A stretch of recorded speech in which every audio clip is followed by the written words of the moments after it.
Thank you so much for tuning in. So I appreciate, those that have actually joined the channel, the throne room. And if you already have not subscribed, go ahead and bend the knee and do so right now. So it's frightening, the night is dark and full of terrors. And at this time, I'm going to go over Melisandra and the new information that I've researched and found out that definitely changes things for Melisandra and her journey, definitely as being someone from Essos. So going in on that, Melisandra is actually across from Braavos, actually. It's right across the Narrow Sea.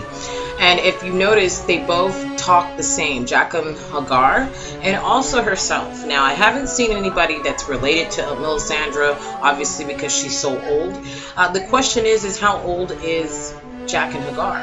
And we probably won't know, the answer to that, but, it just raises questions, if she actually knows anybody in the House of Black and White, based on her type of magic that she actually does. And also the sacrifices, she believes in the same God, as far as I understand, the same person that the House of Black and White worship is the same God that actually Melisandre actually is speaking of, the Lord of Light, the Red God, whatever the case is, the Red Woman. So I just want to go ahead and get you ready to talk about that a little bit with me in the throne room. If you do not know me right now, my name is Elle, and I'm actually the presenter of this commentary channel. And I just try to stay as close to my own information as possible, and then I also do research other information as well.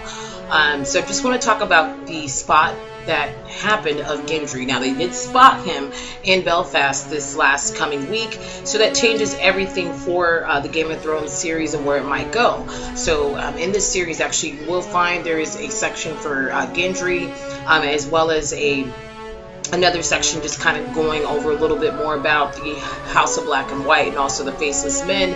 And I think that they're kind of connected. So we'll see about that. It's just my prediction on what I think is going on. But you'll be able to judge that from the information that I actually go over.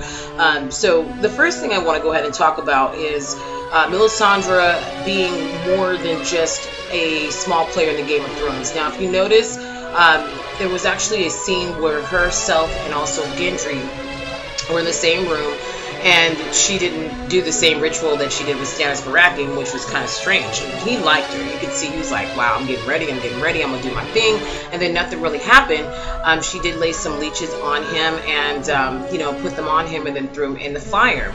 So my question is, because whenever they throw something in the fire, as we all know, the same thing happened to Varys when he got himself cut, and that was a bad situation. Something got cut off. Why couldn't they have done the leeches with him? I'm not really sure why, but that's what happened.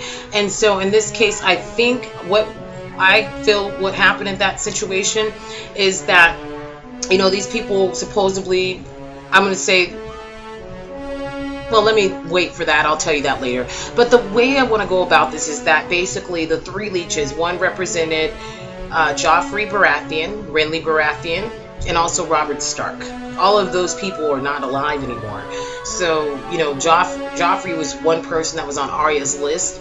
And as we know, when she actually saw Arya, when she met Gendry the same time and took him away, Arya was mad about it. And I think that would have probably been the best place for him. I think that even though we saw it as a bad thing that she was going to go ahead and let him get sacrificed, because obviously Stannis Baratheon did not care. He killed his own daughter. He, obviously he had to do that because Gendry left. I think that he had another option to do something else. And I will dispose that just in a second. So I'm going to go ahead and end it here.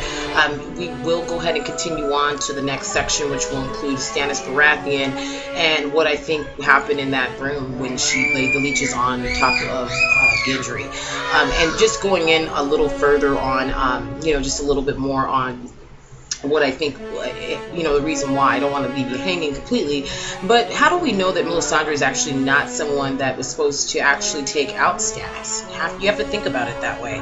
And I'll be back in a second, and we'll go ahead and continue on the series, talking about the Red Woman, Devil Agent, friend or foe, and we will go further into why why I think, personally, that she was doing a little bit more than just trying to play Stannis. Maybe she was playing everybody. So we'll get back to that in a second, and then we'll talk about the things that she actually did perform, like the rituals, and how they might be in connection to one another. And based on what I've heard about the Red God, once a life's been taken, another one has to be taken in its place. So we'll see about that, and we'll be back in a second. Thank you for tuning into the Throne Room. Go ahead and bend the knee and subscribe. Thank you for tuning in, and we'll continue on to the next video in the series. And if you haven't looked at all the other predictions and all the reviews I have, feel free to do so, and bend the knee and subscribe.